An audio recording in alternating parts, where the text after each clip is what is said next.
Okay, my name is Adam Mayer, and I'm the Director of Career Development in the Center for Career Services at Montclair State University. And today's webinar will be recorded and archived on YouTube at MSU Career Workshops. Once you leave today's webinar, you'll receive a survey on the presentation. Please provide your feedback, as this will help us improve our services. You'll have the opportunity to submit questions by typing them into the questions pane of the control panel, and you can say okay, and we will try and answer those as we have time. Okay, so let's begin the webinar. So this may seem a little strange, but with transferable skills, they're somewhat not that concrete. So what we need to do is something that this goat is not doing. What does he need to do? He's thinking about it. With transferable skills, we need to think outside the box. We need to look at what some of our soft skills are and how they relate to the employment market. But again, to think outside the box is critical. And let's take a look at somebody who's done that. So meet Victor Pettit. This is the back of his resume. He's a graphic design major, and he had an idea, thinking outside the box. So on the back of the resume, we can see that he's inserted a QR code and the shape of a phone, which suggests, okay, we can scan the barcode and hopefully get some information. So what he ends up doing is linking that QR code to a YouTube video, and it's actually him talking. So what did he want to do? Thinking outside the box, he wanted his resume to talk. So we have to think about things a little bit differently in terms of transferable skills, because they are kind of ambiguous, but let's look at them for real here. So there are 10 of them.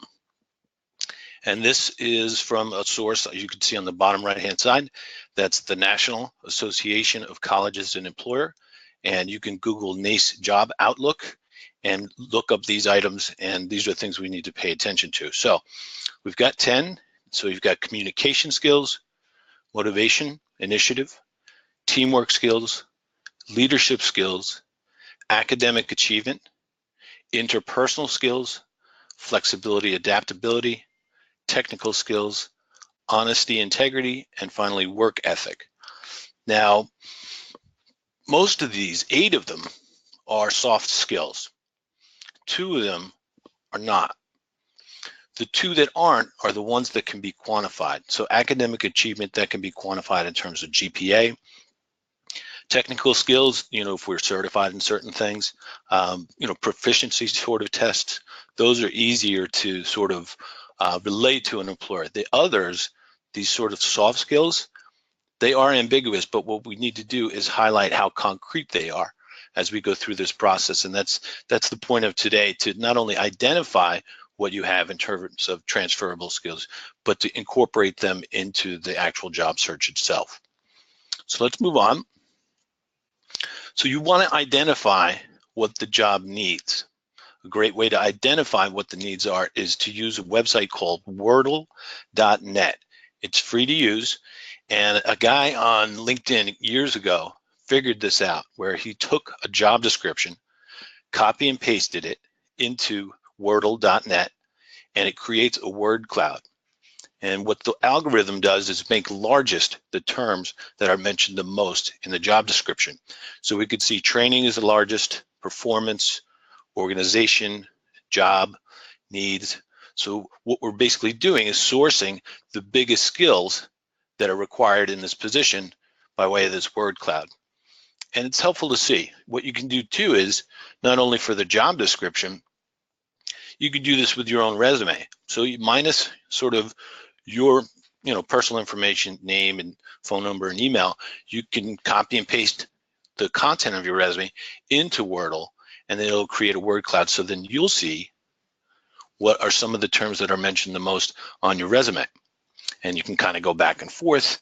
You can compare that with the job description.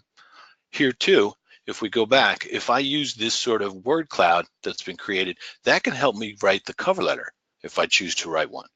So I know I'm going to hit those terms the most in the cover letter, because simply that's what the position is requiring.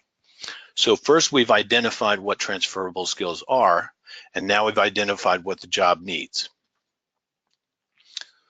So how do we address that in the actual resume itself?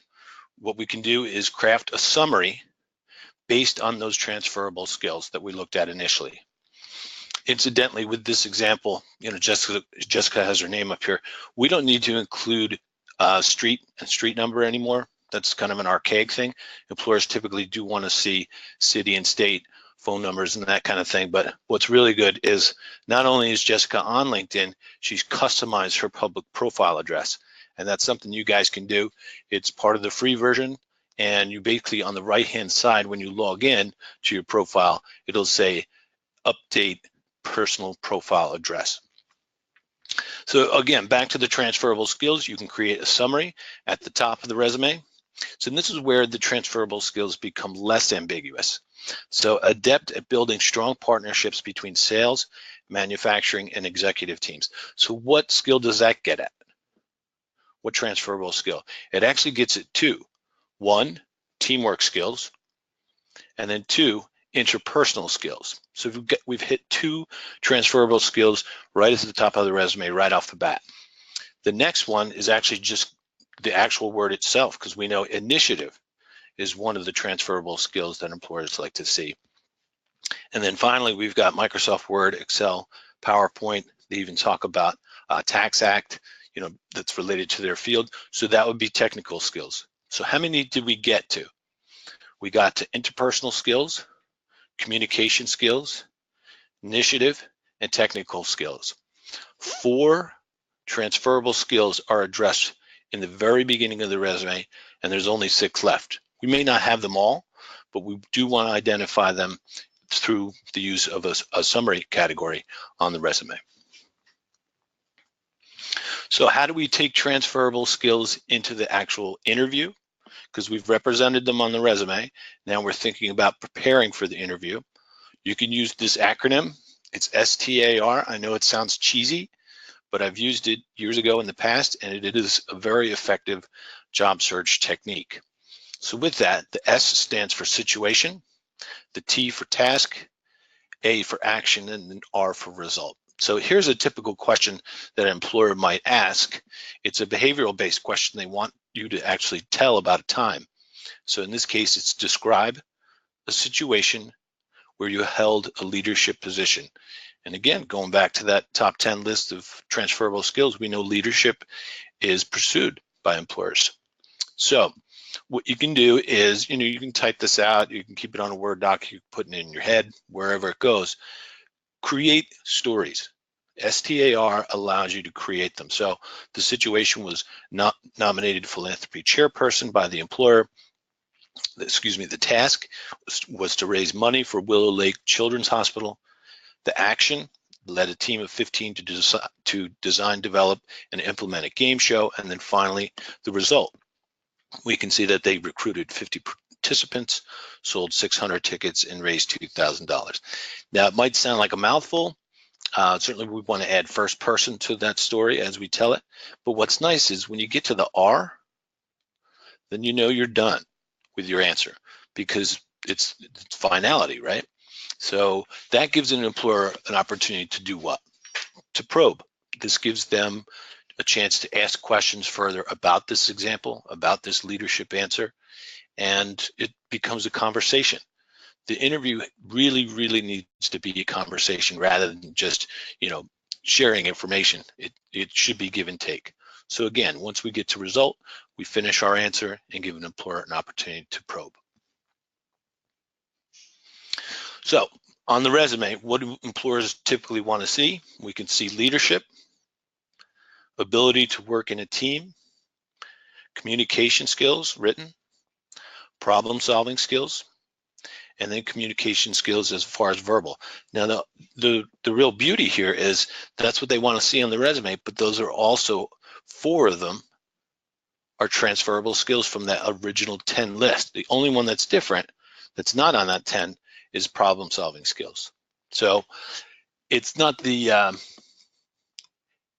that difficult to start addressing these, because they're wanted in so many different places, in interviewing answers, in the resume itself, and so on.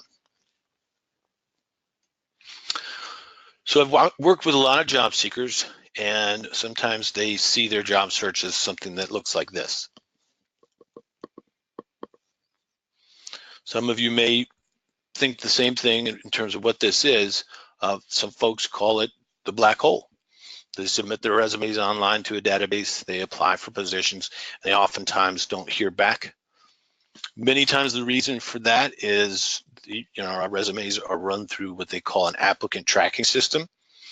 And this is where there's software that does the work of about 4 people for human resources. And what they do is parse words.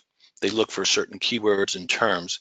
And then, if we pass muster, we eventually get our resume to a human reader. But this isn't what we want. We don't want our resume to exist in a black hole. And just as an aside, I've written resume in Comic Sans because I would like Comic Sans to be in a black hole. I think most of us know it's the worst font in the world. So let's move forward and kind of get an idea on how to optimize our resume so that we can get past these applicant tracking systems. So if you get anything out of our time here today, you want to check out this website. It's called JobScan. So there is no M in that web address. It's jobscan.co. And what you'll end up doing is creating a report, and you're going to edit your resume before you actually apply.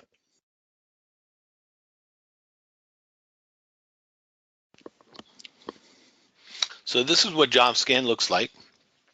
On the left-hand side, you're going to copy and paste your resume, and again, minus any personal information.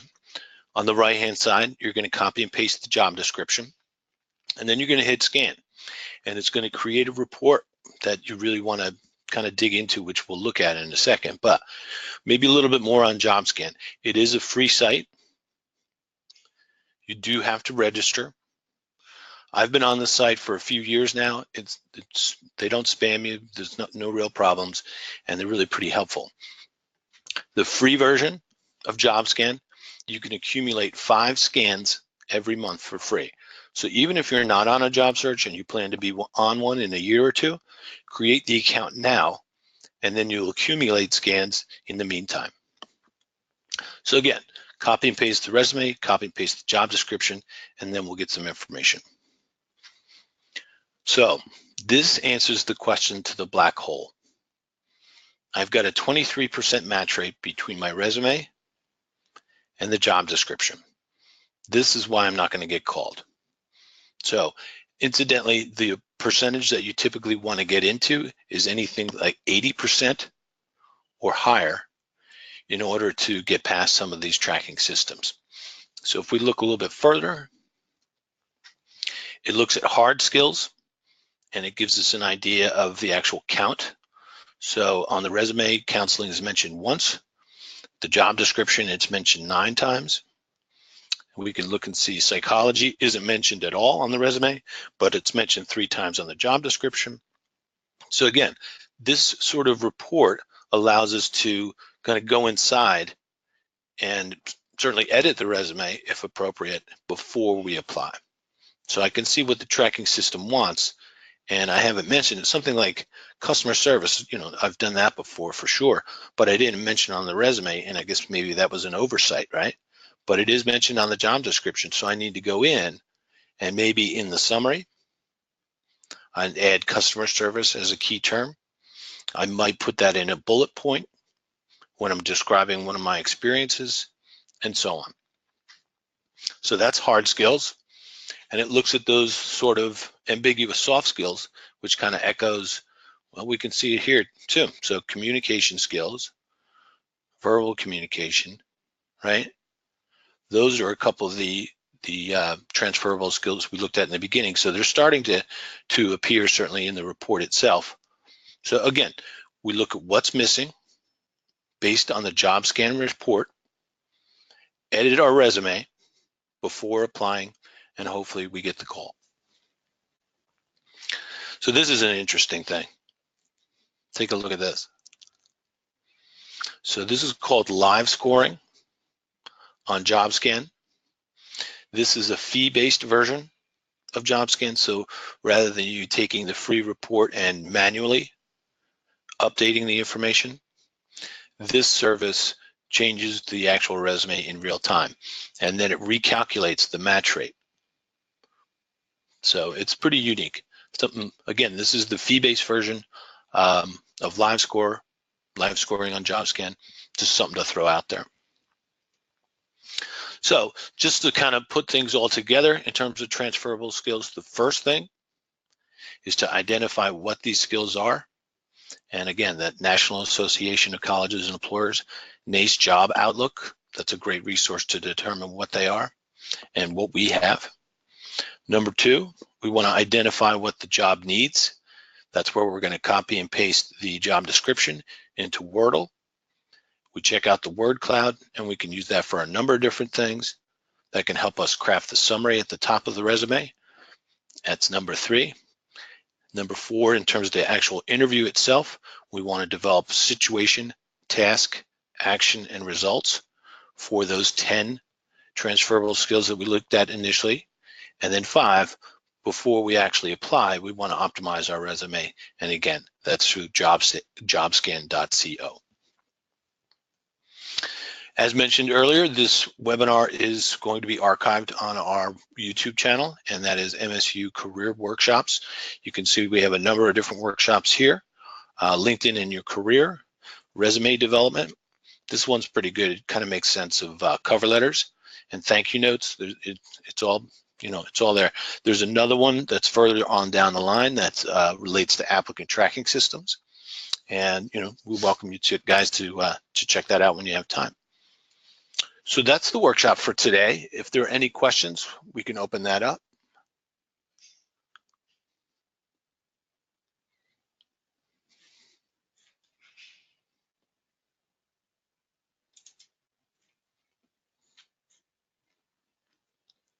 Okay.